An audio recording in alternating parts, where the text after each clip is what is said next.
Welcome to Social Sessions. I'm delighted to be joined by the CEO of Favour UK, the faces and voices of recovery.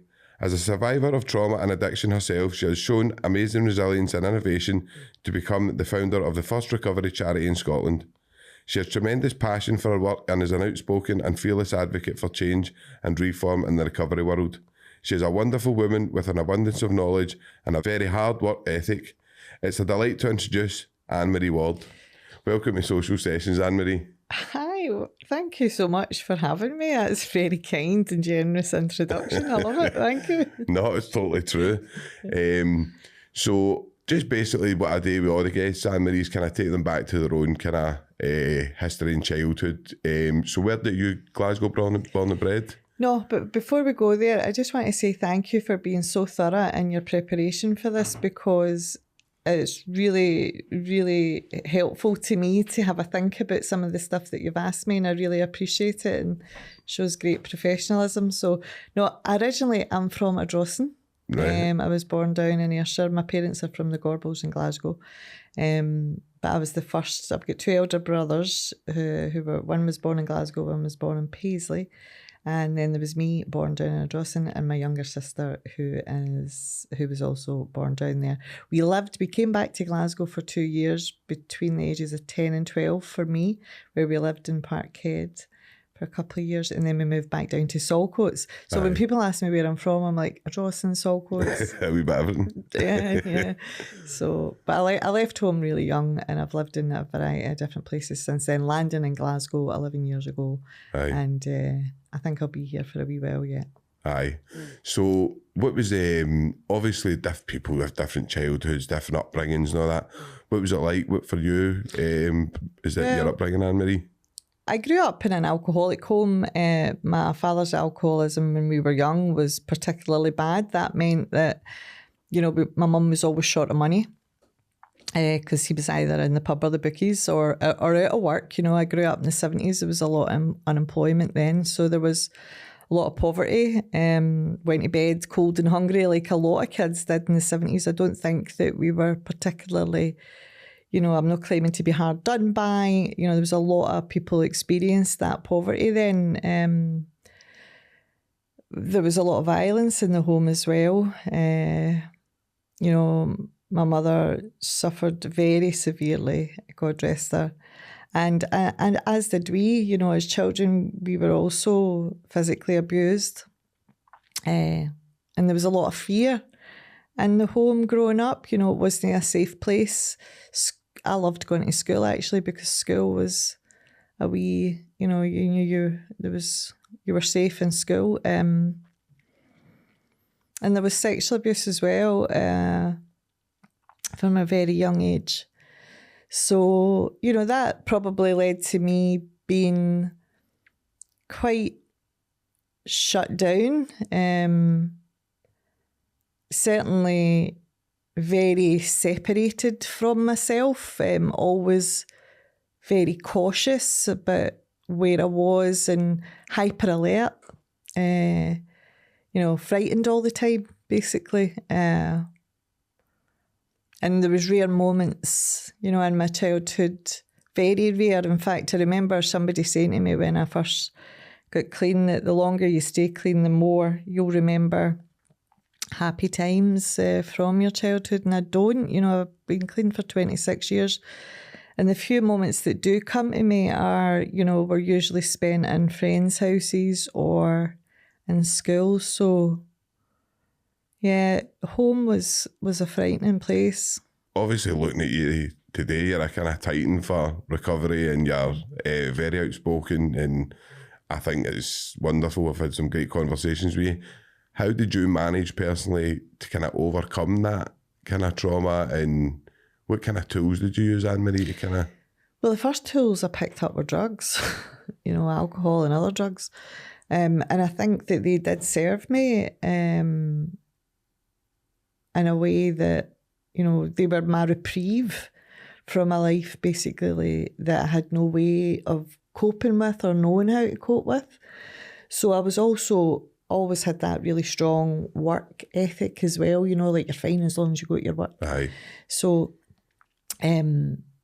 So although I became addicted and used substances very young, my first drink at 11, was probably a daily user of some substance or other from I was about 14, 15 onwards, until I got clean and sober at 25.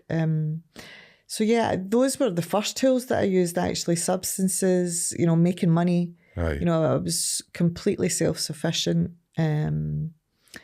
Never thought for a moment that anybody would help me. So I knew I had to be self-reliant. So I had this real steel core brought up by, really matriarchal women who were quite conflicting, actually, because although we were Irish Catholic, a lot of the men during the 70s and 80s were unemployed. Aye.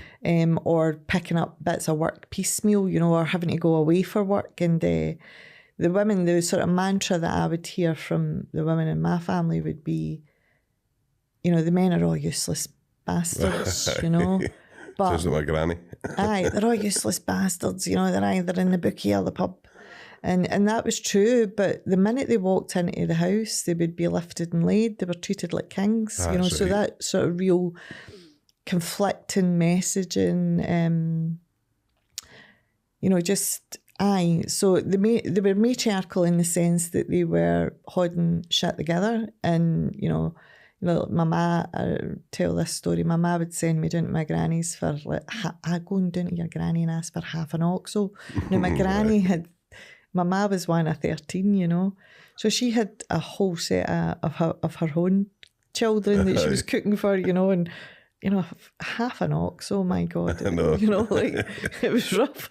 I'm not even joking about that. So, but there was a sense that the women were, trying to pull shit together. And I think if you look at any social movement, it's always the women that are pulling it together behind the scenes. And there's men up front that are brilliant articulators.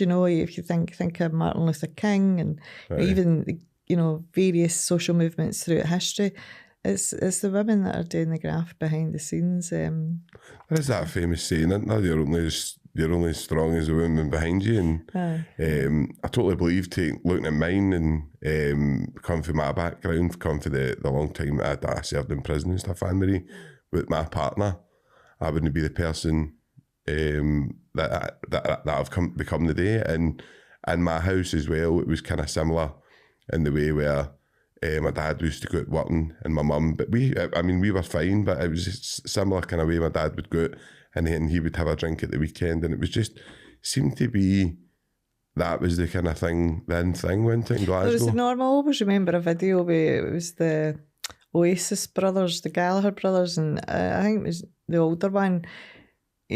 Somebody was asking him about his traumatic childhood, and he says, but sure, everybody's battered their man in the 70s, and 80s. And I think there was a normalisation of domestic violence and poverty, and all that always goes together anyway. Not always, but, generally speaking, it goes hand in hand, doesn't it? There's a feral, poverty brings its own trauma, and it brings a whole load of added stress.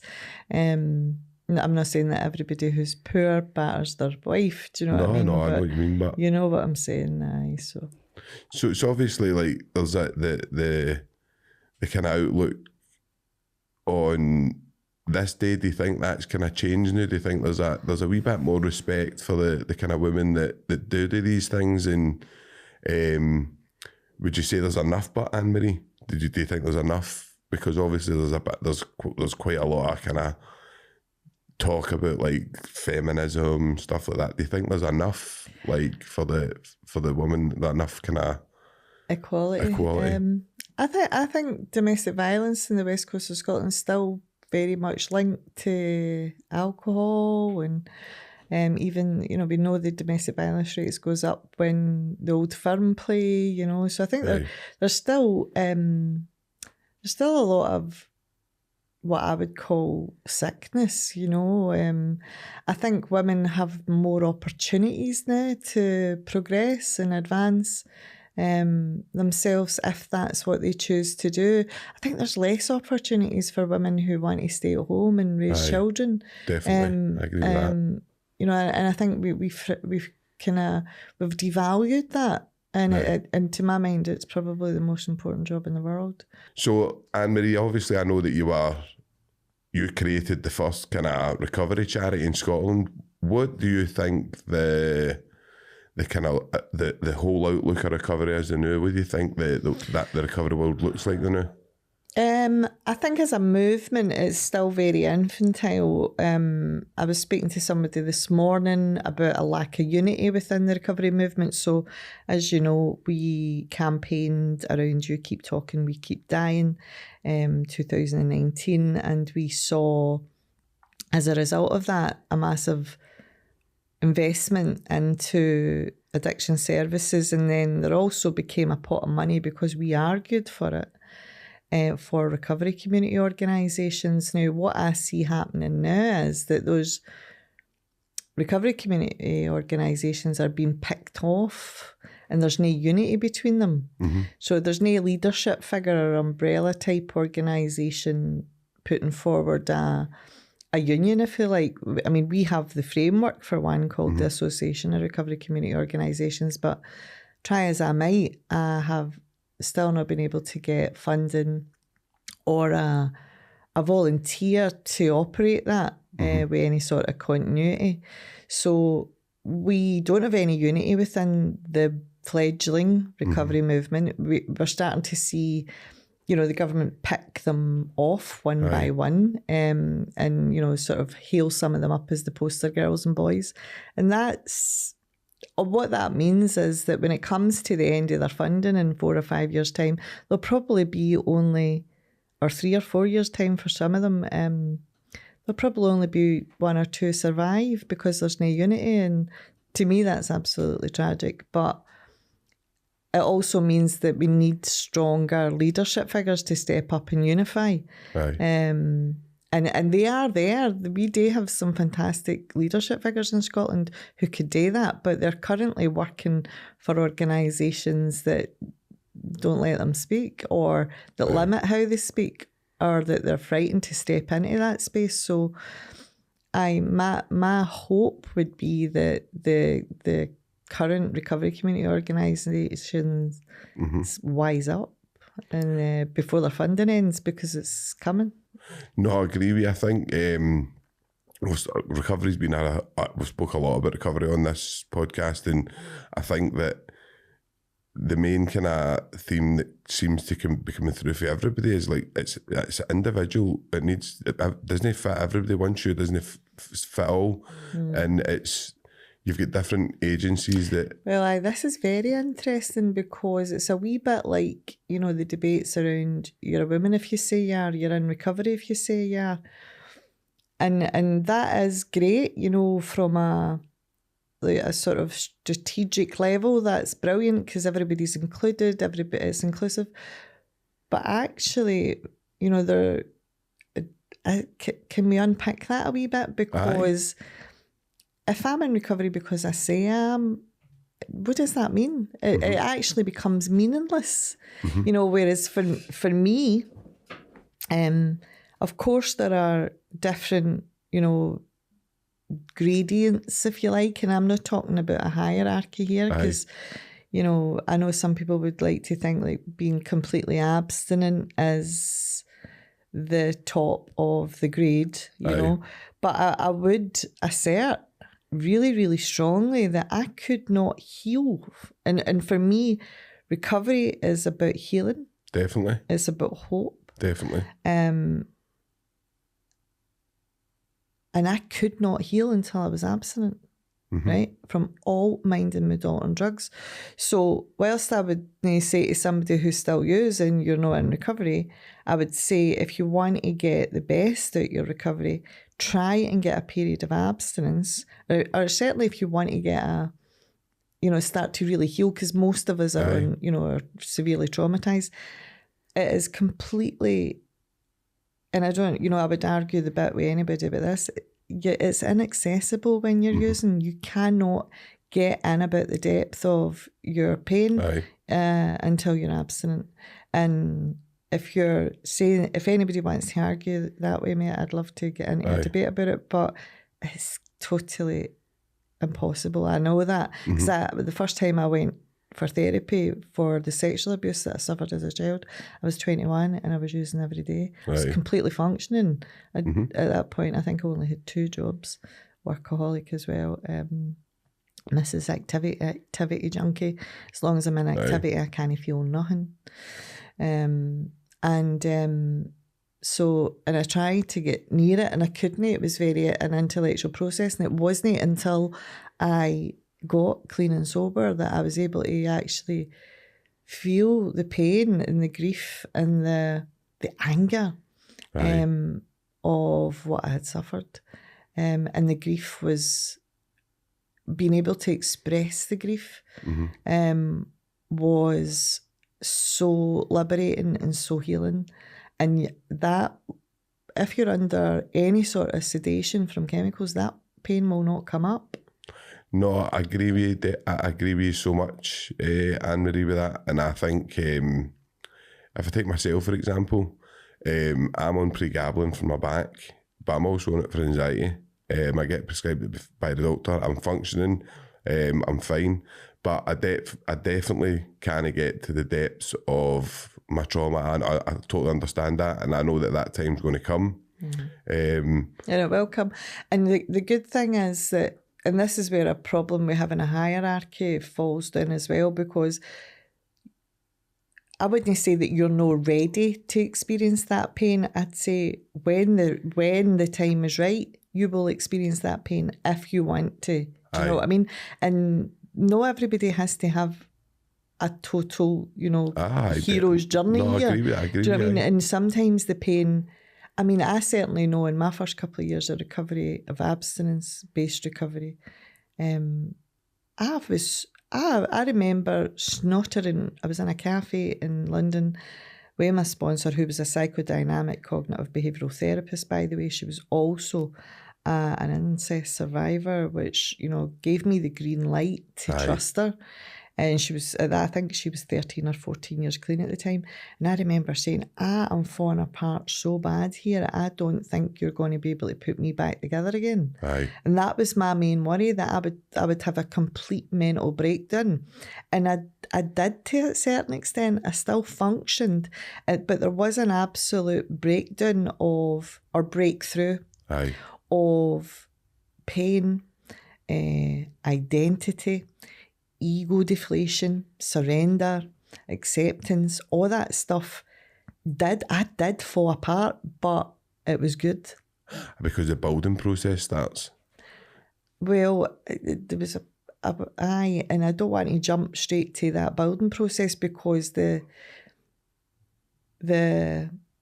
power and the value of the breaking down process is tremendous, but you have to be in a safe place to do that. And I could not have done that if I wasn't surrounded by other people who were in recovery, who were leading an abstinence path, who were therapeutically trained, who were, who had walked the journey that I needed to walk. That had to be my community. I had to be surrounded by them. And all the evidence bears that out as well. If we look at the research around any sort of social interactions, like if you hang about with social contagion theory, it's called, right? If you hang about with fat people, you'll get fat. If you hang about with smokers, you'll smoke. So in that sense, I had to hang about with people who were on the journey that I was on. And it's the same even now, 26 years later, clean and sober. I'm always striving, like a mad workaholic, to better and to heal more, to be able to love more, to be able to communicate better, to be able to make the world a better place. That is my thing. So in order for me to do that, I have to be with other people who are trying to do that as well. And I have to be with other trauma survivors who understand when I go back into, or, if I'm not regulated, or if I'm reacting emotionally to something, I have to be able to know and have those other people around about me who have experienced that and who can hold space for me and who can say, you're doing good. Even though you maybe didn't get that right there, or you didn't get it perfect, or you didn't do it as well as, you know, other people are judging you for, it's good enough for me, and I love you, and I've got lots of those people in my life, thank God. No, I think obviously we attended the Gabermatty, the conference on Saturday, and he talks about interconnectedness, relationships, being crucial to that, kind of being able to dig deep to get inside that trauma and meet it head on. So no, I totally agree with you on that, Annemarie. And I don't think people, when they, obviously there's a lot of people say, oh, you're no in recovery when you're no abstinent, blah, blah, blah. I agree with that you're no in full recovery, but whatever suits somebody, is my opinion, is whatever suits somebody and whatever at that time. And you know, I've got a deep faith in a higher power that I call God, you know, and I say it'll happen in God's time, not in your time, but if you're willing, it'll happen. And I think there's people that are abstinent as well, you know, who are outright mental and emotional defectives, you know, so I wouldn't say that being abstinent, you know, puts you into full recovery. There is a process there that you have to engage in. I know many people who are abstinent from alcohol and other drugs, but they're acting it in all sorts of other obsessive compulsive behaviours. Emotions and stuff like that. Well, there's sex, power, greed, food, exercise. Aye. You know, that's all, you know, so it's the obsessive compulsive part of addiction that I'm no longer engaged in and haven't been engaged in for a long time in any area of my life, even workaholism, although I'm a grafter, you know, and I'll always be a grafter. And you know, for me, my son's moved out. I've got like really great friends and I've got a good social life, but I've got a lot more time. I'm single, so I don't have a partner that sort of, you know, so I don't regulate my work life as much as what I probably could. And I love my work. I absolutely love my work, and I feel compelled in that area, but not compulsed. And there is a difference. You know? Oh, you can tell just by, obviously when I was researching you about Annemarie and looking at Favour UK and stuff, you can tell the feedback that you're really highly thought of, and that you've saved a lot of lives. You can tell that. And that will kind of move on to my kind of next kind of question, that what kind of differences I know you kind of looked at some of the recovery models in England. What do you think is kind of the difference between Scotland and England? What do you think the dynamics are? Is there different dynamics? There is massively different dynamics. So in England, there's two things that are different. Scotland, our addiction services come through the public sector for the most part. The majority of the budget comes through the public sector. So that's social workers and nurses who are mainly engaged in Scotland and trying to help people who are addicted, right? In England, the majority of the budget, not all of it, but the majority of it comes through the third sector.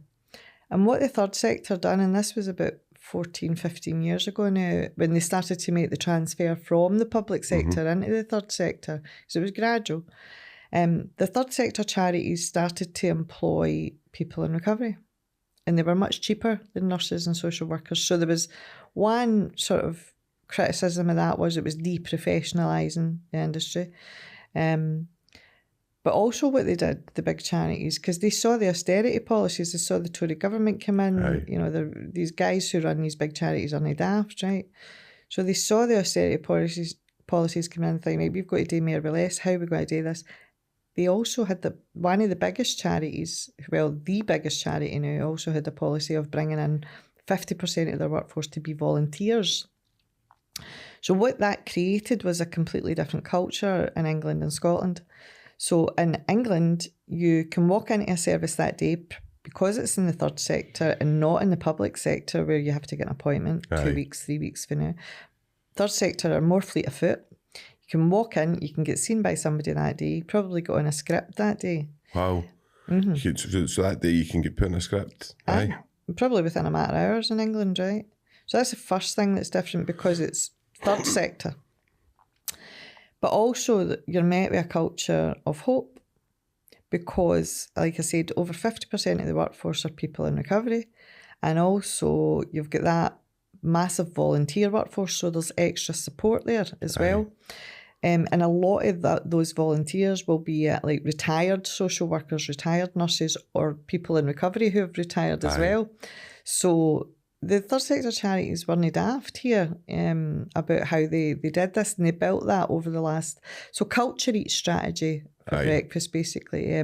So culturally in Scotland, it's really brilliant, highly committed, kind, compassionate, highly professional nurses and social workers that are doing addiction treatment. They can meet us where we're at. Mm-hmm. We don't know how to get us out the hole we're in. I know. Whereas in England, you're walking into a service, you can get a script that day, you'll probably be met by somebody who's in recovery, as well as more than a 50% chance you'll be met by somebody who's in recovery. And you'll be given hope. Aye. Right? Now you can't underestimate the power of that. No, it's the foundation, isn't it? Right. It is the foundation of recovery, but it's also, you walk into a service in Glasgow, like I said, or, actually Glasgow's probably a bit better than the rest of Scotland.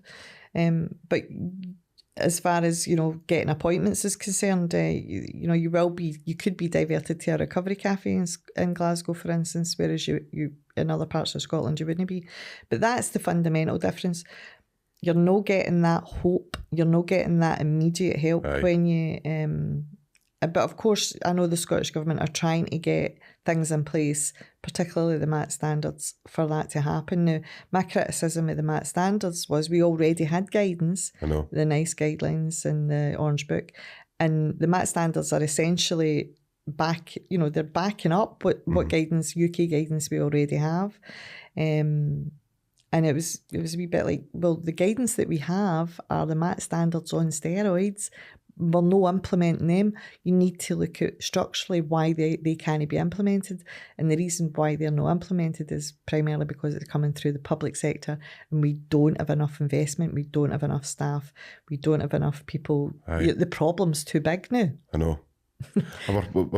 we're obviously a nation of drugs. Scotland has got a terrible culture for drugs, and we do need as much hope as we can possibly get. And I don't think I'll argue to death with this one. I've had a few thoughts with people over this, but the MAT standards, especially in prisons and settings, environment, impoverished settings, stuff like that, they're not getting rolled out the way that people at the SDF and that would like you to think they are. Like you've got we went to a role play thing, and it was like two doctors, and I think I've mentioned this in a couple of podcasts, but it was like two doctors, and it was like the first lassie walked in, and she was an addict, and she was kind of told, oh look, you're putting the methadone up, and she was like kicked back at the kind of surgery. And the second one was, oh look, this is how it's going to be, sit down with the doctor, we'll give you this option, that option, this option. I'm like, that's not happening. I said, I've still got friends in jail who say, Sean, it still takes you 6 to 8 weeks to see anybody. Mental health can be 3 months. And that's no far off the community. So the MAT standards to me are just to look good, to... Well, I said right from the start, they were always what we call a long grass committee. So it was like to make us look as if we're doing something. So and unfortunately, a lot of people fall for this stuff, right? So the big quangos like SDF and SRC, they say, right, we're going to have these new set of standards. We need you all to come here to this venue. We're going to have conversation cafes. We're going to have a nice lunch. We need you to put this on paper. What is it you want? And everybody feels involved. Everybody, gets buy-in because they're all taking part in the conversation about it. So when the MAT standards are actually produced, everybody thinks that they've produced them, but the outcomes were set, I know, right? Years ago. Yeah, when the whole process started, that whole process that took 2 years to get us to the MAT standards. And then they're delivered with a big hullabaloo. We have another big day where in a fancy hotel where everybody gets a lunch. And I'm just like, for me, I'm watching it going, this is horrendous, because I've got the strategic experience. I've got I worked in a strategic position, and I can see that it's it's a political exercise to kick it into the long grass, but it's getting buy-in. It was the same when they started to roll out naloxone. We had been advocating for naloxone for 15 years in this country, and then all of a sudden it becomes, somebody's idea or a Scottish Government idea, and everybody gets buy-in, especially the peers, so the peer network. So any criticism then of naloxone becomes about criticising peers. We also see the same with the methadone programme. If you criticise the methadone programme, you're accused of criticising methadone users and creating stigma. And that's not true. That there's naloxone is essentially the ambulance at the bottom of the cliff. No. In fact, it's not even an ambulance, it's a dirty old plaster at the bottom of the cliff, And also, for me, naloxone, what we've done with it is we've socially engineered people to think, general public, to think that it's up to them. They're responsible now to carry naloxone. And the emphasis is then away from, well, we're not sending people to rehab anymore. We're not giving people the opportunity to get well. We've got a £50 million treatment budget in Glasgow. Only £500,000's getting spent on sending people to rehab to get off drugs and get 50 million. 50 million. I don't know how much is getting spent on naloxone. I think we've tried to find FOI requests on that. 1.3 million on clean needles, 4 million on heroin assisted treatment. The proposed 2.3 million on drug consumption rooms. The rest of the 50 million, I think $500,000, no, it's actually less than that now, only 300,000 on the recovery cafes. So the rest of that 40 odd million is going on nurses and social workers who don't know how to get us out the hole that we're in, and the whole system, the ADP, the structure, but only $500,000. And like the conversation we had before we started recording about following the money, there's usually ideology behind that. And for me, what we've got in Scotland, it's not just for me, this is just fact. And places where you've had things like decriminalisation, like Portugal, so everybody uses the Portuguese model, it works. Well, Portugal had 5 pillars, right, within their treatment system. So they had prevention in their schools, which we don't have anymore, by the way. No prevention at all at schools, Annemarie? No. There's no prevention programmes in our schools. I saw yesterday there was a retort from somebody at the Scottish Government to a comment that I had made in one of the papers saying that they had hired a private company to deliver prevention programmes in our schools. And when we did a quick scoot on the internet about this private company last night, and it showed quite clearly that it wasn't a prevention programme at all. It's certainly not a national prevention programme. But we don't teach ways. Anyway, going back to the 5 pillars that Portugal had in place, because Portugal's been de-invested in as well. They're starting to see their drug deaths rise. As reintegration, abstinence-based recovery. They also invested in methadone and getting people into treatment. Social integration, prevention, dissuasion, which was the criminal justice element of it. And in Scotland, we don't have any of those other pillars. We've only got harm reduction. So we've put all our eggs on one ideological basket of harm reduction, and nobody can argue with the premise or the principle of harm reduction, really. Do you know what I mean? No, it's got its place. Of course it's got its place, but if we're only investing in that one area, we're in an unethical territory then. If we're only giving drug users the ability to use drugs in safe places, in safer ways, and also listen to the message here, drug use is safe. And we've not got prevention programmes in our schools. Waynes are hearing this on the news, about safe consumption rooms and safe injecting facilities and safer, safer injecting practices. All this stuff is being discussed at a high level every day not every day, but a lot of the time, it feels like every day to me. But on the news and stuff like that. And Waynes are hearing all this, do you know what I mean? And there's no safe way to use drugs. I don't care what MD says, and fundamentally as well, what the addiction industry or the sector don't understand or are in complete denial about is that when I'm addicted, It is completely uncontrollable and unmanageable. And, you know, I was on a debate on Radio 4 the other night where someone was advocating that we should take morality out the question here, you know, like we shouldn't have any sort of moral discussion around this. We should just be being compassionate and giving, you know, drug users. And I'm like, well, hang on a wee tick. You know, when I was using, I certainly lowered my own moral standards, you know, and it wasn't until I was able to get abstinent that I was back in alignment with my own moral standards. So addiction does take away our integrity. It takes away our, you know, our ability to practice our own values. It does. I behaved immorally when I was in it. You know, my addiction drove certain amounts of immorality, you know, and that's part of this discussion. But what I'm saying is, if we can't ethically, right, so bringing the ethics back in, if we're only giving people an opportunity to use drugs safely and be safer, and we're not giving them the opportunity to get off drugs and get well and rebuild their life, well, surely then that's unethical. If we're investing the majority of our treatment into harm reduction interventions. And this is another thing that people get confused about. So when the industry, the sector talks about treatment, they're talking about harm reduction interventions. But when the public hear the word treatment, they think about rehab, they think about detox.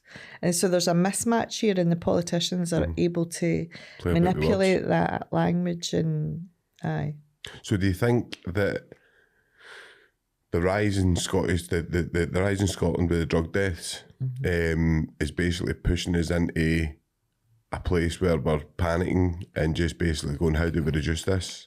And they're getting the wrong sum for the equation and saying harm reduction's the way forward? I don't think it's a panic situation. I think they're so close-minded to anything else other than harm reduction interventions that the leadership is completely ideologically wedded only to that area. They know so, I mean, we saw at the Gabarmati conference, they know so little about recovery. They're not interested in it. They believe, true believers, they are true believers that they think that harm, in fact, if you follow their thinking through, and I'm talking about main leaders, and they've been open about this, you know, these are public servants paid by the public purse. They believe that if we just decriminalise, which is another word, you know, despite, you know, the nuance of what people say, it's just another way of saying legalising. They actually believe that if we legalise all drugs, that we'll see less deaths. Now, my first and foremost argument to that, and they use this sort of crime, you know, statistics to say, well, if we remove the criminal element from it, then we can regulate, we can standardise, we can give people drugs that we know what we're giving them. Then we can take the criminal element out of it, we can take the violence out of it. And I'm just like, that is so naive. You know, the minute you've got a state-regulated supply, and this is the language they use, right?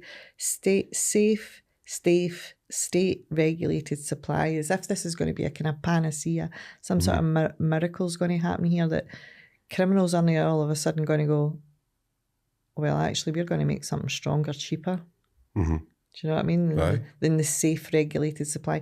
And this is, again, you see that with Street Valium, they know, didn't you? Like the way they're... Aye, this whole idea that you can control and manage my use, right? So, or that you can make it safe for me to use, is a fundamental denial and delusion of what I'm suffering from, because I cannot stop when I start using. Like, I will take your state-regulated safe supply and I will kill myself with it and I'll use on top. It doesn't matter. We know this for... you know, research that's been done in England, like even, you know, with methadone, that is the first attempt at a safe, regulated supply, state-regulated supply, and it was never safe. You know, we've seen more deaths with alcohol. It's involved in most deaths. It's involved in most deaths, aye. But the argument would come from them, oh, you've just got to give me a higher dose then. And it's like, again, it's this fundamental denial that I suffer from a condition that demands an insatiable amount of more. There will never be enough. It is uncontrollable. It is unmanageable. I am insatiable. Mm-hmm. And I think what the proponents of decriminalisation or legalisation are looking for is something different. So they're thinking about people who use drugs recreationally. That's what I was just about to say. What about the recreational drug user? Well, I'm not interested in them, right? And I'm absolutely not one bit interested in them, because my constituencies are people that are dying. And who can't get access and choice of treatment. So that's my bag over, and I'm not saying that, but fair play to them, wire in, fill your boots if you can use recreationally. Enjoy it, every minute of it. Do you know what I mean? Like we said, they shouldn't really have a point in saying anything really then. If they want to use, because I'm all for that, like if somebody wants to go and use drugs and they can function and that blah blah blah, because we see it all the time with alcohol, people drink bottles of wine with their dinner and they're clearly alcoholics, but they'll never admit it. So you see that quite a lot, and I'm all for it, but as you say, they shouldn't have that input at all, and because it is different from... So different constituencies to people who are suffering from addiction, who are utterly obsessed and compulsed to find ways and means to get more drugs, who are low in their own moral standards, who are creating, like the decriminalisation situation that we already have in Scotland. I don't care what any minister, kids on that we do, you know what I mean? Like you can walk down any street and smell hash, And hard drugs as well. Like you're not getting arrested anymore for having a couple of bags. Do you know what I mean? So we've got it. And one of the unintended consequences of that is like if you, I'll share my own experience, right? So if I've spent 3 or 4 hours trying to get money together to score, right, and I score under the current policy, I am. The police officer who catches me is going to take my drugs off me. Now, previously what he would have done was he would just took my drugs off me and took me to a cell.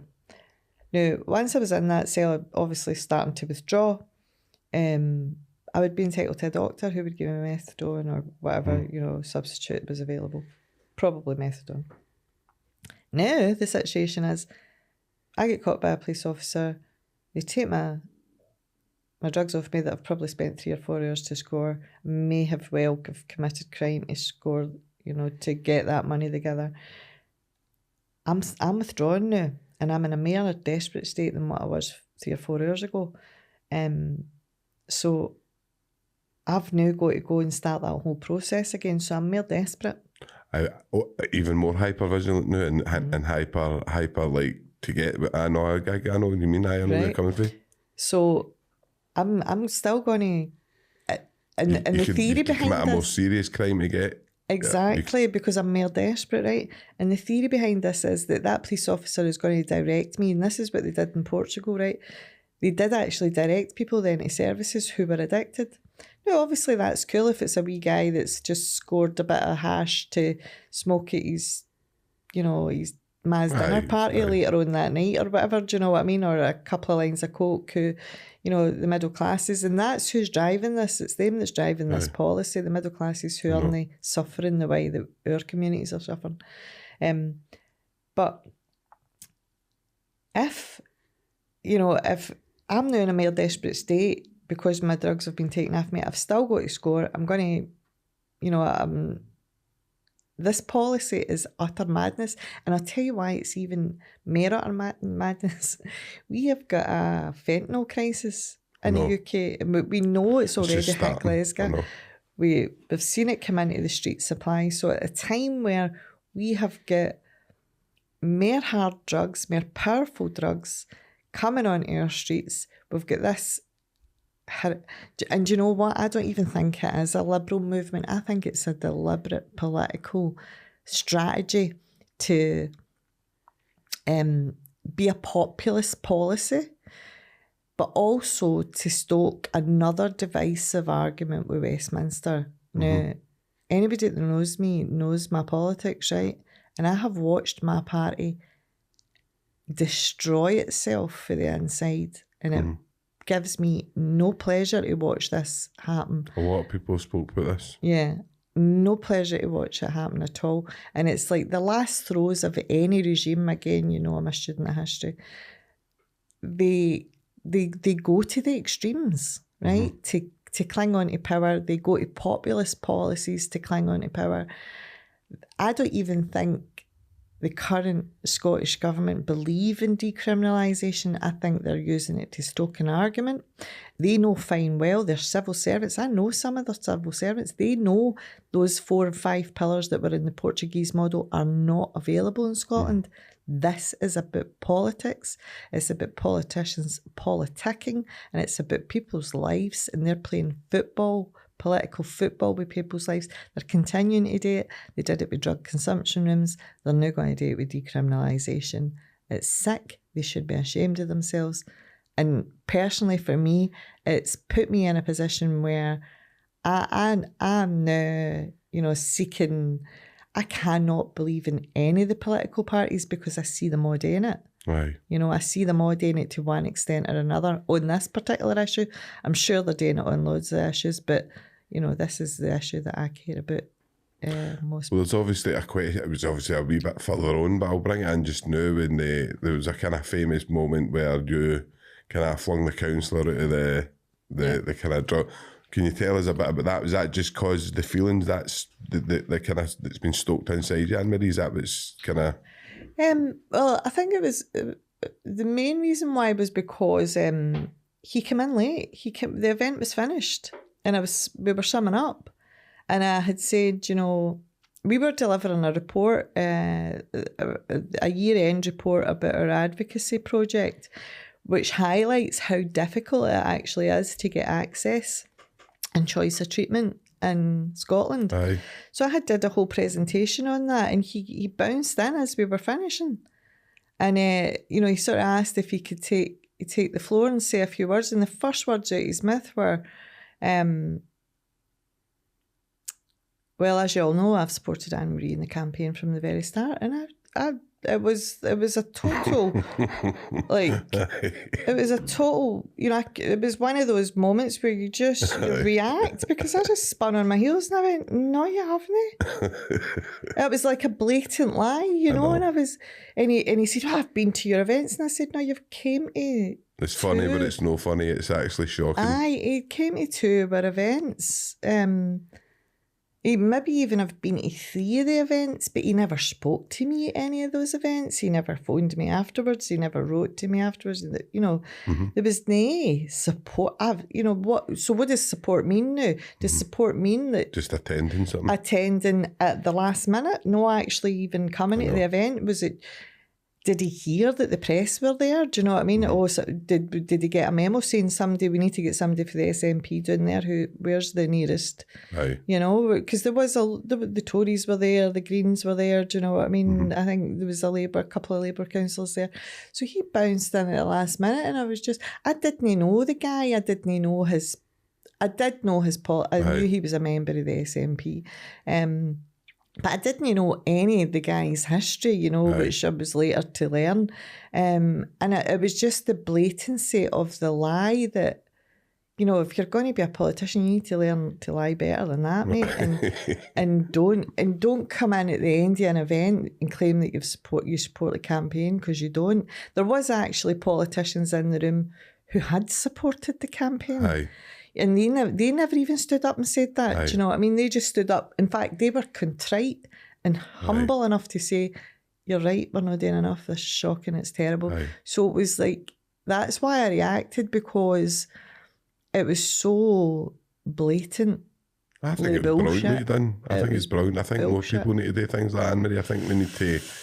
A lot of people put these people on a pedestal. What I've seen at the higher levels... They can't get enough of they can't get enough of their bullshit. Like they talk to these politicians and we're doing this, and it's just as if they just want their gratitude. They're chasing something that there's there's no substance to it at all. Well, I think they think that if they're connected to them, then they'll, that somehow they'll be favoured upon. And I think we've saw that in Scottish politics, that there's a kind of courtiership, that if you hang about with the right people and say the right things, then you'll get, rewarded, or your project or your career or whatever will be rewarded. And I've never been one to hang about with the right people. No. But Just, why would you, when that goes against what you talked about earlier, your morality and everything that you've worked on so hard? Why would you sell that out?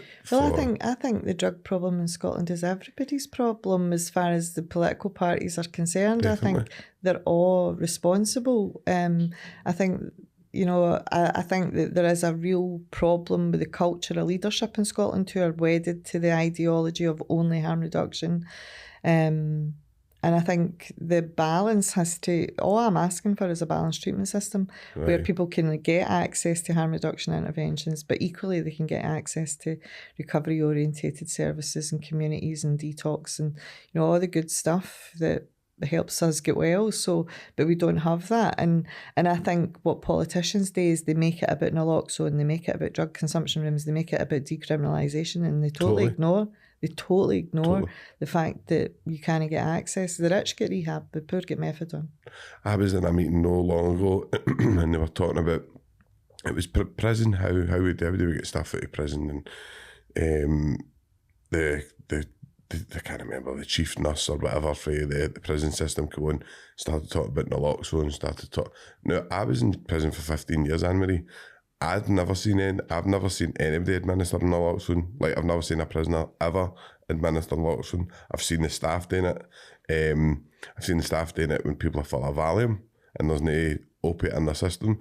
It's as if they don't know the difference between an opiate overdose and like somebody taking a seizure for benzos. And this is the thing, the majority of people are dying in Scotland for benzo overdose, which naloxone doesn't touch. They're also dying in their own homes alone, so there's nobody there to administer naloxone. So it's a red herring. It's what, political terms, it's a red herring. It's a diversion, it's definitely got its place. But to put, I didn't know that, and I'm quite shocked that that's like you get 50 million and that's the amount that's, you would think half of that would be going into rehabs. Wouldn't you? I certainly would have thought that. Well, it would be if you had and I'm not saying to take half that money away from harm reduction interventions. I think we need another 50 million in Glasgow for rehab. So what I'm advocating for is double the investment, stop accepting the crumbs. And actually what all the organisations are doing is they're working in isolation, conflict and competition each other and fighting for the crumbs. And I'm like, there's a whole buffet available. See if we can get a bit of unity. I know. A bit of unity between the recovery community organisations, a bit of unity between the treatment providers. I agree. If we had unity, we could argue for a bigger buffet, a bigger table. But the way that they dish up the funding, the way structurally it's all set up is to cause diversion and disunity and separation. Even if you don't go on and your views on recovery are different, it's all about the same thing. It's all getting people to a level where they're happy in life. Yeah. So we need to learn to put, as you say, our views to the side a wee bit and become united in a way that they can't say no. Yeah, I think unfortunately we've got a couple of things in place in Scotland that makes that really tricky. So because we've got Scottish Drugs Forum, Scottish Recovery Consortium, Scottish Families Right, these three quangos, which we don't have the equivalent of in any other UK country, by the way. These are kind of government, in fact, they're policy actors. Like there was a paper written by Ian McPhee and Barry Sheridan called Placebo Policies. And these people are policy actors. So if you really wanted a strategic organisation to advocate for drug users and their families, you would have it as one organisation. Definitely. You wouldn't have three separate organisations. It's ridiculous actually that we've got three separate organisations. In fact, if I had my way, I'd scrap them all. Aye. And I'd create some sort of citizens panel for it. Do you know what I mean? I would just, because we produced a report in 2019 when we started the You Keep Talking, We Keep Dying campaign, and we held meetings in Posho and Maryhill and the community centre, and the community told us what the problems were and what the solutions were. There was 23 recommendations, right? It was a 10-page report. It was very, very simple, very straightforward. Here's the problem, here's how you solve it. 23 recommendations. 3 years later, we got the Drug Death Task Force report. Everything that we had said was already there. Only theirs had 700 pages. I think there was over 700 shoulds in it. The word should. Now, for anybody that's done any therapeutic work, they'll know that the shoulds are like nonsense, you know. So we told them what needed to be done in 2019. They have actually implemented, naloxone was one of those things. They have implemented some of what we recommended, probably about 10 of them, including a minister, a dedicated minister. But again, crucially, we called it a recovery minister, so somebody who was focused on recovery. And of course, we got a drugs minister who's very focused on just dividing and conquering and saying all the right things, virtue signalling, but no actually changing anything. I've tried to get I've wrote to a few MSPs, and if any of them are watching, I'd love to see them come on, especially the kind of the drugs minister, for a better word. He would more than welcome to come on, because they don't seem to want to answer the hard questions when you put it to them. They don't like the questions that the tough questions. They always say, oh, there's no one size fits all. There's no silver bullets. We need all the choices and all the chances. But then they only invest in harm reduction interventions, you know. So it's like, they say all the right things. Totally. They virtue signal all the right things, and they say all the right things in the debate, but follow the money. And you catch a politician in the corridor with me and James were talking about this, and you catch and he'll tell you it's no working, we're doing this wrong, we're doing that wrong. You go, why you not stick your neck out? But it's not a vote winner. You're not going to win the votes for it. So people are scared to say, look, what this is my policy. My policy is going to be put more money into rehabilitation. Because you're quite rightly so, you're going to get people going, what about my granddad that's living down there, and he's lived his life, worked, he never touched anything, and he's down there. And I get that argument, but there's enough to go about. Well, drug users and drug treatment aren't sexy, right? And you know, if you're talking about splitting investment from, you know, drug treatment services into, you know, like hospitals, libraries, elderly services and all that, like you said, it's no sexy, but I think this disconnect is really important. When the politicians and the councillors and anybody outside the sector hears the word treatment, they think of rehab and detox, so they think there's hundreds of money going into that, and there's no. It's going into harm reduction interventions. And I think if the general public knew that, they would argue for more investment to go into rehabilitation, especially in Glasgow. We've reached a tipping point here. There's no family in this. I know. That's not affected by this in one way or another. No, it's so true.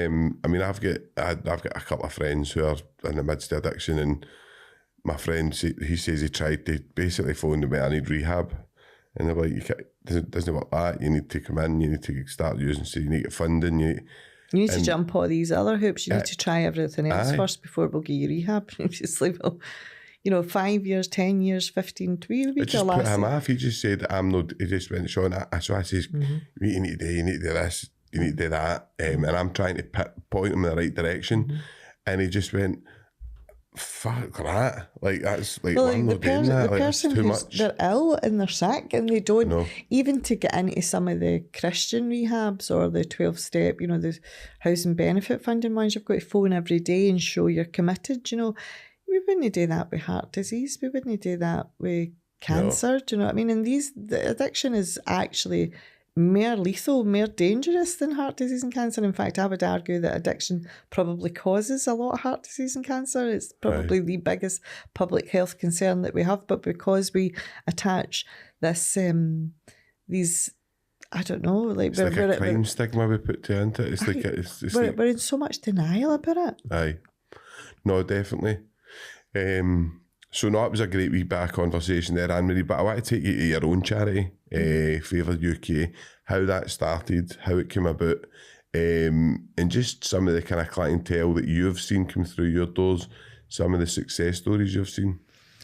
Well, I started it because I didn't actually want to work in the addiction sector, right? And I ended up, whilst I was at uni doing my master's in history, in a wee part-time post as an alcohol and drug development coordinator down in Ayrshire. And it gave me a taste of advocacy. There was a young guy who was on a methadone script who wanted to get his script at the same time every day so as he could go to college.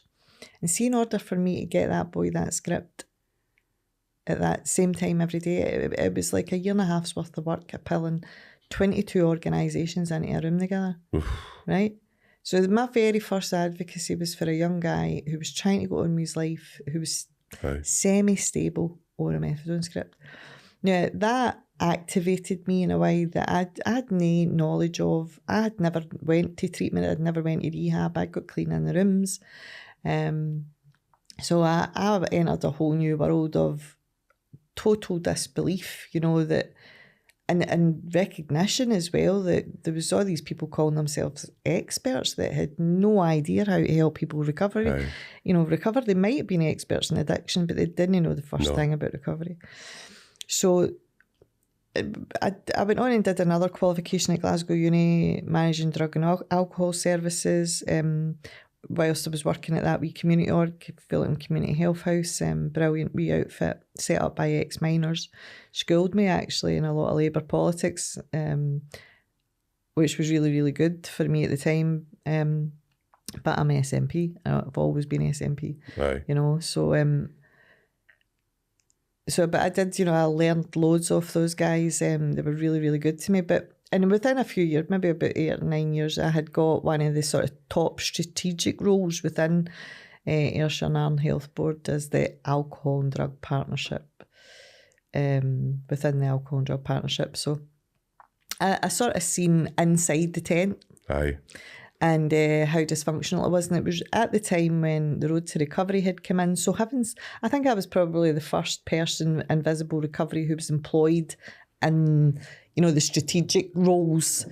So it was a wee bit of virtue signalling, I think, from the women that employed me at the time.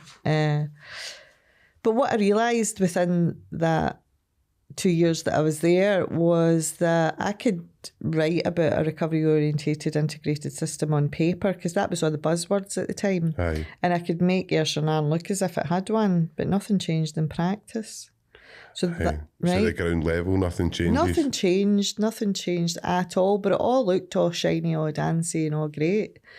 So I thought, if I can't change this in one of the top sort of strategic positions within the health board here, how can I influence this better? And I thought, right, okay, set up a membership charity.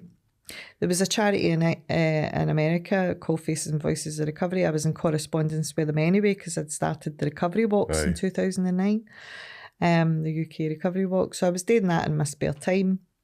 And at that point, it's quite mental actually what happened. I thought, I need to do something here. I need to influence from outside the tent, and I need to do it in a big way. I need to go national and try and do it nationally.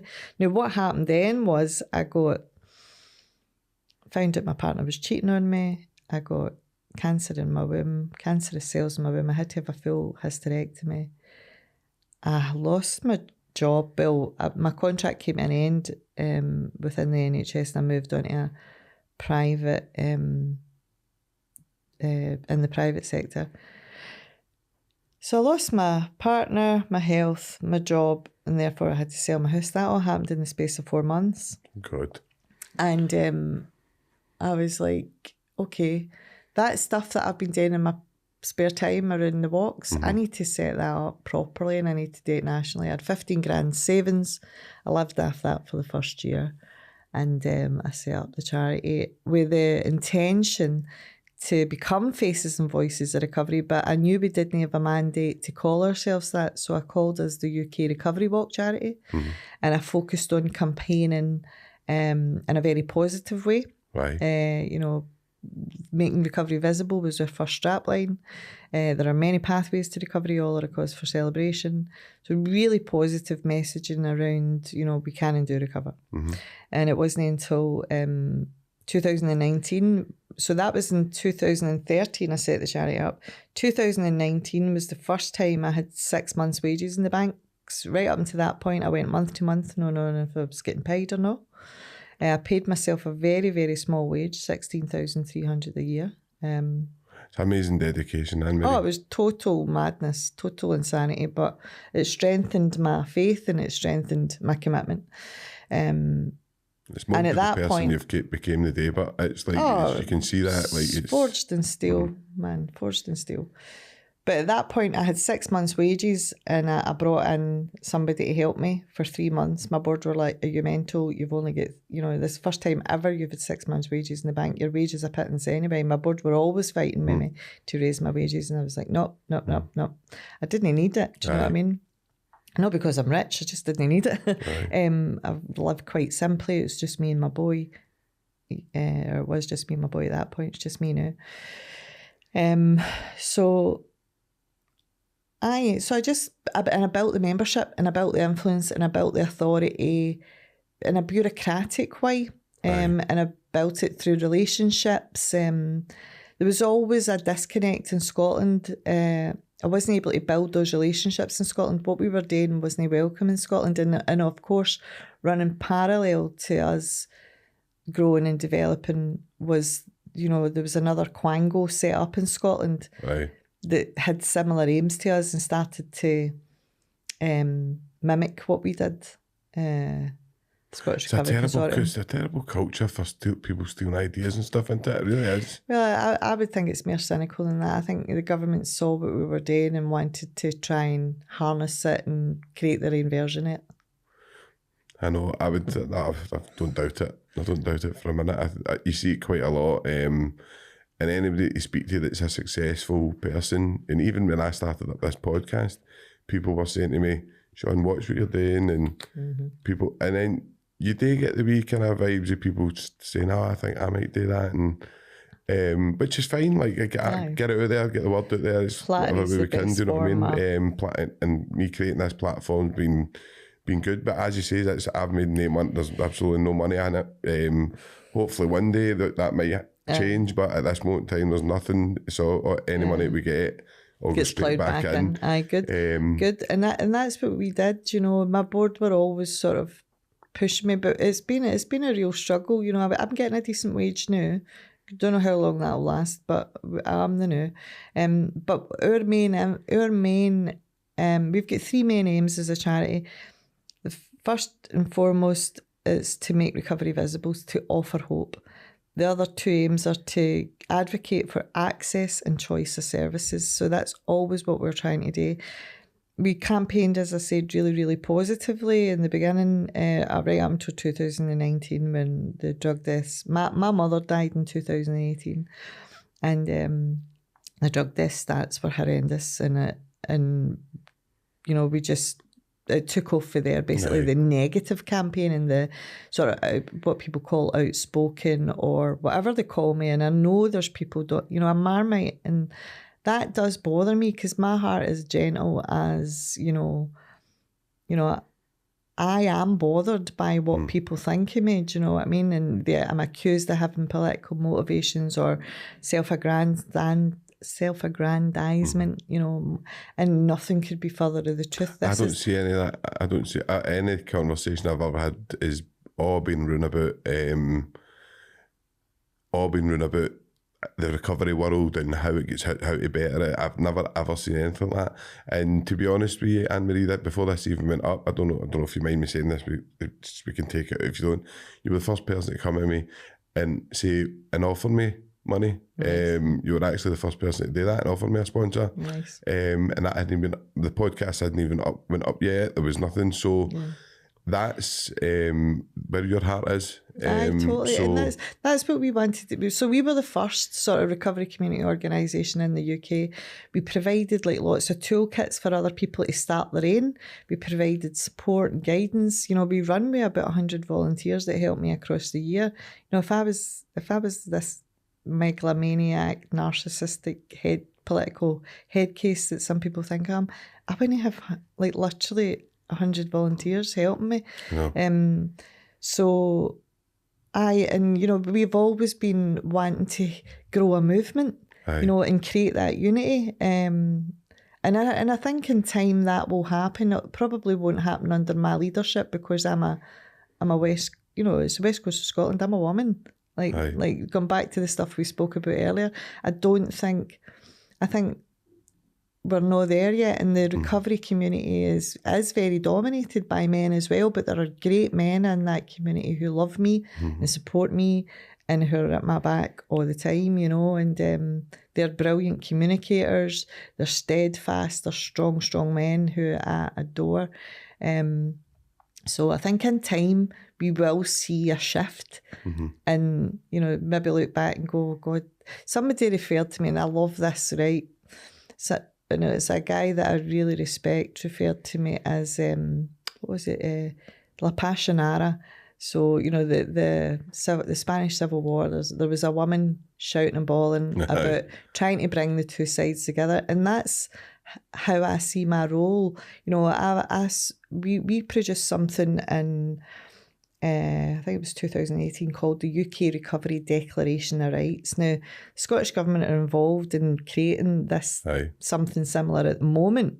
And I'm like, we've already did that. And what we did was we got people from the harm reduction services and the two sort of extremes of the movement, the extreme abstentionists and the extreme harm reductionists, and we brought them together under this declaration. There was 148 organisations signed up to it, thousands of individuals signed up to it. And I think that's always been my role, to try and push us into the progressive middle ground that says, all harm reduction interventions are valid. I'm not so keen on moving into, decriminalisation and legalisation because it's mission creep for us. What I want is services to be available, choices and chances. The more choices and chances people have to get well, the better. And the more hope, the more we can show that recovery is doable for people like me, right? I'm a not ordinary working class lassie, brought up with good values, ended up going to uni and studying history, for God's sake. That's normally what rich people do. There's, you don't, if you're a working class lassie, you don't get to go to uni and study. You're always focused on, right, what am I going to do as a career? She's the nursing, things like that. Or something that's going to make you money. And because I had that recovery, so the 12 steps in particular, threw me like a stalker up. By that point, I was 5 years clean before I went to uni, before I was in any headspace to go to uni, because it took me that long to sort of find my footing in recovery. I had so much trauma.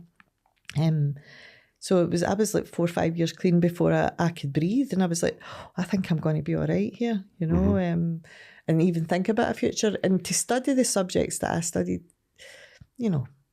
like philosophy and psychology and social policy and history and women's history, and that's stuff that rich people do. History of art, for God's sake. Do you know what I mean? I was like, you don't get to study that if you're like ordinary working class. But I think there was a grounding in that and a sort of an awakening in that. I remember going to the V&A museum when I was a few months clean at the museum in London and going, right, we saw this art stuff about, what are they all going on about? And I was standing in front of the Bayeux tapestry, massive big tapestry, and it's this piece of work is phenomenal, right? And I was looking at it, I was going, it's all right. And I went up close to it and I was like, it's all right. And I was walking back and forward, right? And I'm looking at it. And there was this wee tiny stitch. And it suddenly occurred to me, there was something in my brain that just thought, well, Annemarie, even if you can't appreciate the art side of things at the moment, think of yourself as that wee tiny stitch. There's something in that bigger picture that you're not seeing yet. And I've took that with me, that lesson that I can only see a wee tiny part of the picture. And I might not be able to recognise the full beauty in it, which is, there's something important about that. I also, that same day, I went and stood in front of Michelangelo's Three Graces and the bust of David, right? Michelangelo's bust of David. And I was saying, right, you know, God, if you're there, show me what all the fuss is about art. Because, I mean, it's nice and that, but I'm not getting, you know, why I'm similar to that. Aye. why MD would be passionate about it. And all of a sudden, then I was like, you know, all of a sudden, the Three Graces came to life and I could see it breathing. And I was like, whoa. And I had to sort of pull my eyes away and go, what? You know, like, am I seeing that right? And I could see this alabaster. I think it's alabaster, or is it marble? I'm not sure. But whatever it was breathing. These women came to life. And the exact same thing happened with the bust of Michelangelo. And I was just like, right, okay, you need to just keep an open mind here. Aye. You know, and I think that has instilled in me a kind of curiosity and a willingness to learn. You know, I'm not saying I'm getting all this right, but I do know there's a disparity and there's an inequality in what people can access and what they can't access and what they have choice of and what they don't have choice of. And that's all I want is people to have. I mean, I get cleaning the rooms, which is totally free. Do you know what I mean? But I was 25 and I was surrounded by therapists and people that worked in rehabs and people that had suffered the way I had suffered. I realised that was pure gold. You know, it was the creme de la creme of the recovery community that I had access to.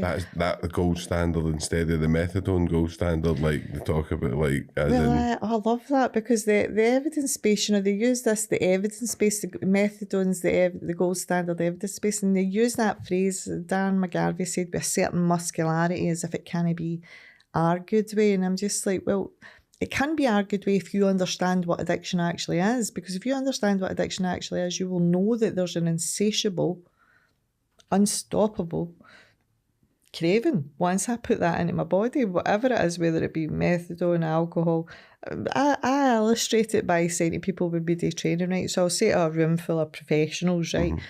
Many of you keep chocolate biscuits in the house, and half the room will put their half up, and I'll say, right, who doesn't keep chocolate biscuits in their house, and the other half of the room will put. And I say to the guys who don't keep chocolate biscuits in the house, why don't you keep chocolate biscuits in the house? And they say, because once I start, I can't stop. And I'm like, it's the exact same thing. It's the exact same thing. Like, when I put alcohol into my body, this didn't happen with every substance, but it happened with a lot of substances. It would be like this phenomenon, a craving would kick in. I would be like, I need more. Right. And I wouldn't stop until I either passed it or my money ran out. And see, because I was a workaholic, it was rare that my money ran out. It was always working. So you could rattle all sorts of dough and just like, I know. No, it's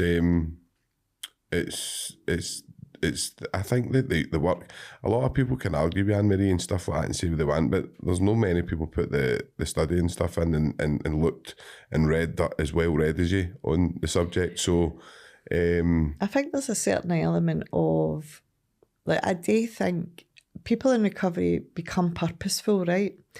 And it has been my primary purpose to help the addict who still suffers. That's my schooling in recovery. And I've been guided in a way that I never thought I would be guided. Like, I didn't want to work in the addiction field. It's like I'm living by a philosophy where I'm handing my will and my life over every day, right? And I'm saying, right, is this where you want me to go, God? And I'm using that word, and I don't know who that thing is, but I'm like, right, okay, I feel like I'm being guided by another force. I don't know what that force is. And this is where I've landed, you know, and it takes me down various avenues. And when somebody tells me methadone's a gold standard, then I'm looking at boys and lasses that I've got clean with who are telling me what it was like on methadone, because I never used it. But there's a professional telling me that methadone's gold standard, and they're telling me that their life on methadone was horrendous. You know, and they're not saying that it wasn't a welcome intervention at the time. They're not saying it was a terrible thing. They're not saying it was, but there's where I was blessed was I didn't enter into that system where I became dependent and codependent on a system. I went to the rooms, and Right. ultimately what I was given was, you know, I remember I was sitting one day with my sponsor and she said, and it was totally profound and life-changing, because my story's horrendous, right? I've touched on the basics of it today, but, you know, it's pretty horrendous. And she said, I was told, or, you know, I'd done my step 4 and 5 where, and she said, right, so what's it going to be, Annemarie? And I said, what do you mean? And she said, well, you know, that's a victim. That's a proper victim story. You could take that your whole life, you know, like, I mean, that violence, sexual abuse, the whole shooting match, that's a brilliant victim story. You dine it in that your whole life. But you could take responsibility for your life and not let that stop you for, you know, from being who the person you were meant to be if that hadn't happened.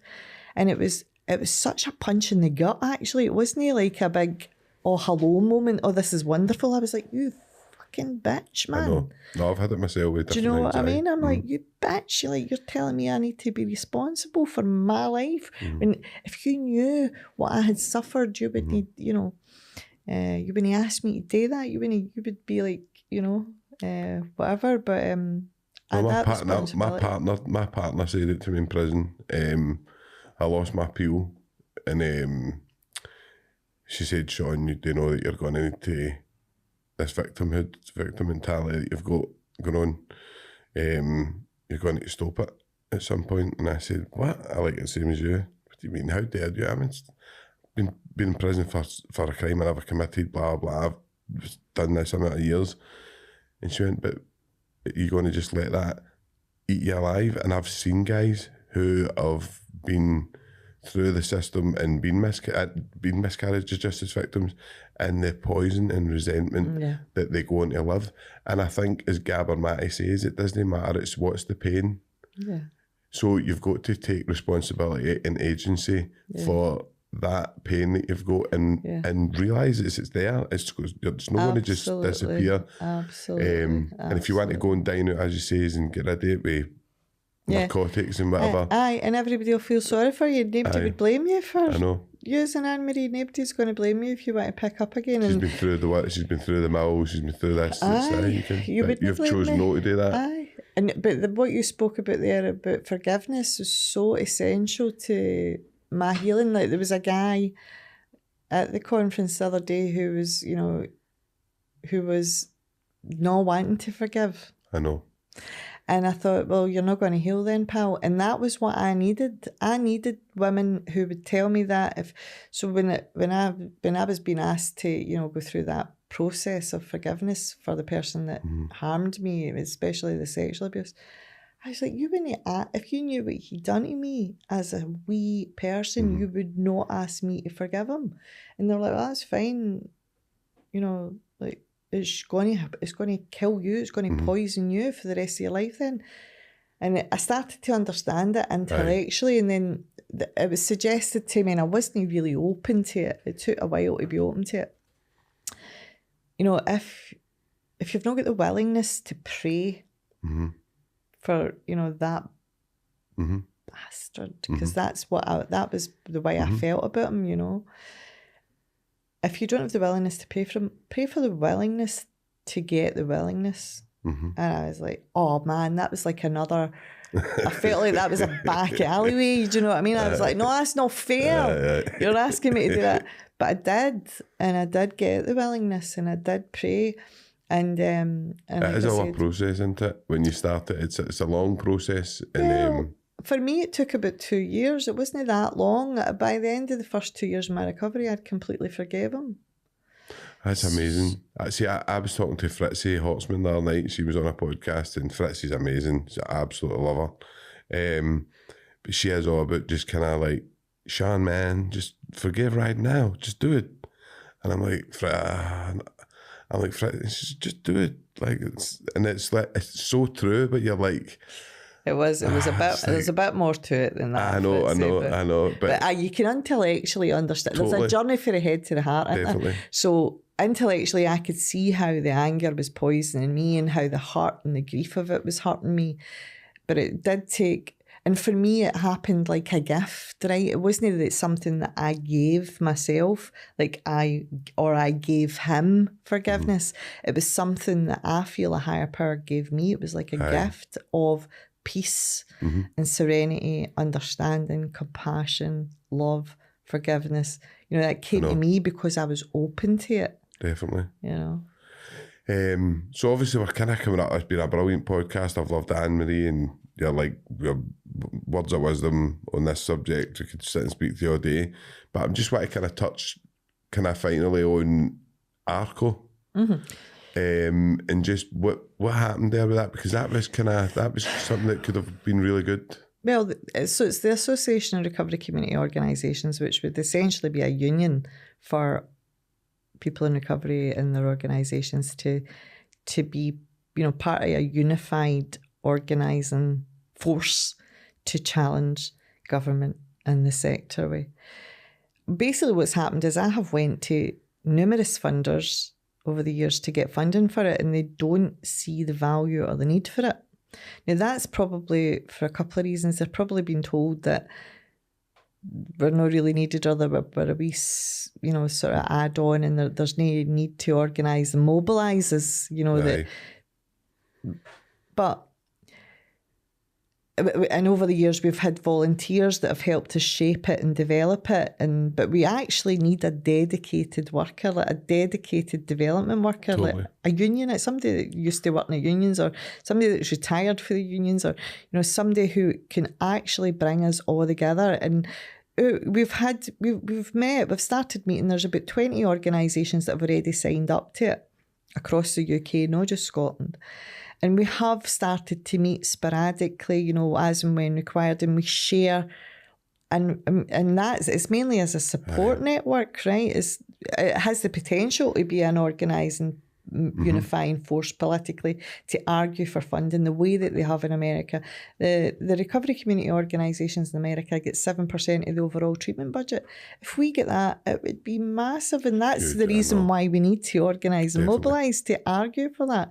But in the meantime, what we're doing is sharing resources with each other. So we're sharing like toolkits, social media help, you know, like information, support. Like, for instance, we had one a few months ago, and it was we had a bid writer come and give like a 10 top tip thing, you know. And so we're doing it, we're using it as a support network at the moment, but it could be so much more than that. And I need to get funding to get a development officer, or I need to get somebody who's committed or as mad as me, who's willing to take it forward and organise it in a very organised, politicised way.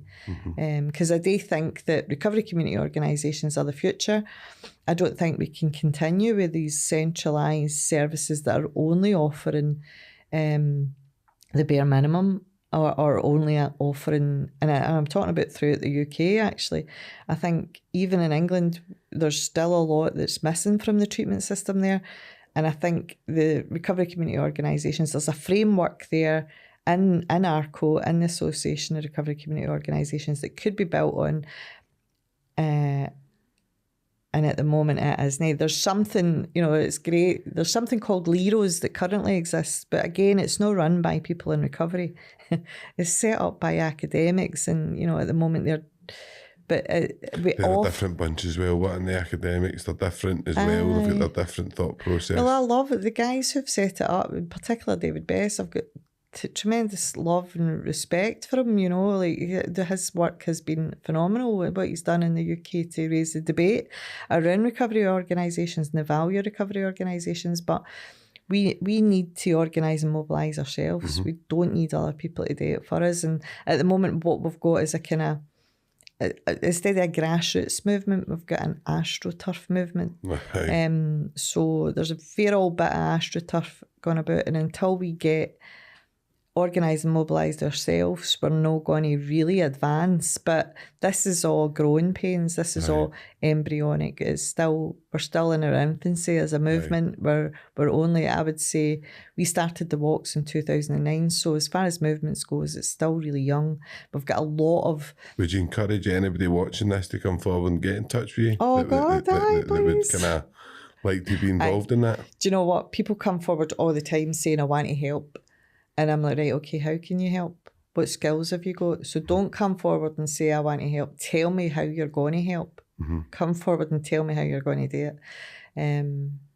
And have a think about what you want to do and how you want to help, and then I'll help you action it. Because, you know, like I said, we're a volunteer-led organisation, and we're as democratic as possible, you know. Like, at the moment, I've got somebody, a volunteer doing our social media, and she's off in all sorts of directions, and I'm just watching what's happening there, you know. She's doing a great job. But we are at the mercy of people's goodwill, and as long as you're coming with goodwill, it can't go wrong. No, brilliant. So I always kind of just give the last kind of wee bit to yourself, Annemarie. Have you any messages that you would just like, anything that we've missed out, or anything that you'd like to say? I always just give the guest the kind of the last word. Yeah, Sean, the Right to Recovery Bill is something I'd like to talk about. So first thing I want to say is, you know, that it's the myth that it's became, you know, known as a Tory bill. So that's the first thing I would like to demystify. We took this bill, Stevie Wishart and I wrote it, and it was mainly based on Stevie's experience in homelessness law and him seeing how that could be applied. There was a young guy who died on Christmas Day, and that more or less inspired Stevie to look at how we could use the law to make sure, in the same way that people get access to a home or a roof over their head, to give people the same type of access to treatment. So we looked at the old bill that Rosemary Byrne had put together, socialists from the Socialist Party back in I think it was the mid-90s. Rosemary Byrne did that. And we looked at, from what we could see from the outside, at least, the reasons why it failed. And we tried to navigate that when we wrote the new bill. But we did take the new bill to other parties, you know, and in fact, all the other parties that we showed it to members of the Scottish Parliament from the SNP and from the Labour Party, and it was actually the Tories that took us up on it. Now, the thing that most people will only understand about that, because I certainly never, was that in order to table a bill, your best shout is to use the opposition. And unfortunately or fortunately, whatever way you swing, the Tories are the opposition currently in Scotland. So that's why it's them that's bringing the bill forward. Now, the SNP, the current Scottish government, mainly made up of the SNP, claim to want to be tackling this crisis. Now, this bill, and the other myth about it that I'd like to challenge, is that it's somehow going to prevent harm reduction services or harm reduction interventions from being funded. And quite frankly, that is preposterous, and nothing could be further from the truth. In fact, it would actually make sure in law, not just in, you know, at the whim of local councillors or local budgets, it would make sure in law that harm reduction interventions are available, including drug consumption rooms, anything deemed by Scottish ministers. So there's an opening there, you know, the stuff that we already have, like substitute prescriptions and, you know, clean needles and wound care and, you know, all of that. But crucially, what this bill would do would it would give people access and choice of all pathways that might help them. So currently in Scotland, and certainly in Glasgow, which I'm using, I always use Glasgow as a microcosm because we've got the best of worlds and the worst of worlds here in Glasgow Addiction Treatment Services. It would give people a legal right to access services that they are currently like hen's teeth. As I said earlier, you have a 1 in 6,500 chance of getting access to rehab, gosh knows what it is for detox services because there's so few detox beds. So it would give people the right to access community detox, inpatient detox, and crucially, residential rehabilitation. Now, there's no hierarchy in this bill that says that one of those things would come above the other, whether it be the harm reduction interventions or the actual residential rehab and treatment. There's no hierarchy involved in the law. It would say, if we passed it, that you would have access and choice to them all. So the two main myths about this bill is it's a Tory bill. It's no a Tory bill. I'm no a Tory. If you're interested in, what I think about the Tories, go and read the Holyrood article that I did. And you'll see more in depth how this bill came about. And the other main thing is that it's going to stop us from investing in harm reduction services. And again, nothing could be further from the truth. So those are the two main things I would like to ask. If people care about this issue, that they write to their local MSP and they ask them to support the Right to Recovery Bill. It should be getting tabled at the Scottish Parliament at any moment. It's already been through the consultation process. I think it got 78% support during the consultation process. That support came from the homeless sector, the poverty sector.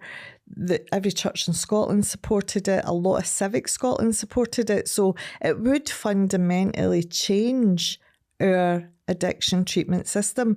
And, you hear people, especially politicians, all the time saying it's a game changer. And it's usually a red herring or a dead cat or, some sort of diversionary or divisionary topic. But this is actually a game changer, and people all across the UK and Europe are watching very, very closely what happens with this, because if this was passed, it would be not just groundbreaking in Scotland, game changer in Scotland, it would actually lead the way. And Scotland could then claim to be truly a progressive nation when it came to treating people with addiction and giving them access and choice of services. So those are the two main things I'd like to dispel about this bill. It is not a Tory bill, and it will not prevent harm reduction interventions from being funded at all. Quite conversely, it would do the opposite. It would bring massive amounts of funding to the addiction field, and the sooner the addiction field wakens up to that fact, the better. No, Annemarie, honestly, I'd just love to thank you for coming on. It's been a brilliant podcast, and I think your message is one for everybody here. Thank you very much. Thank you for asking me, man.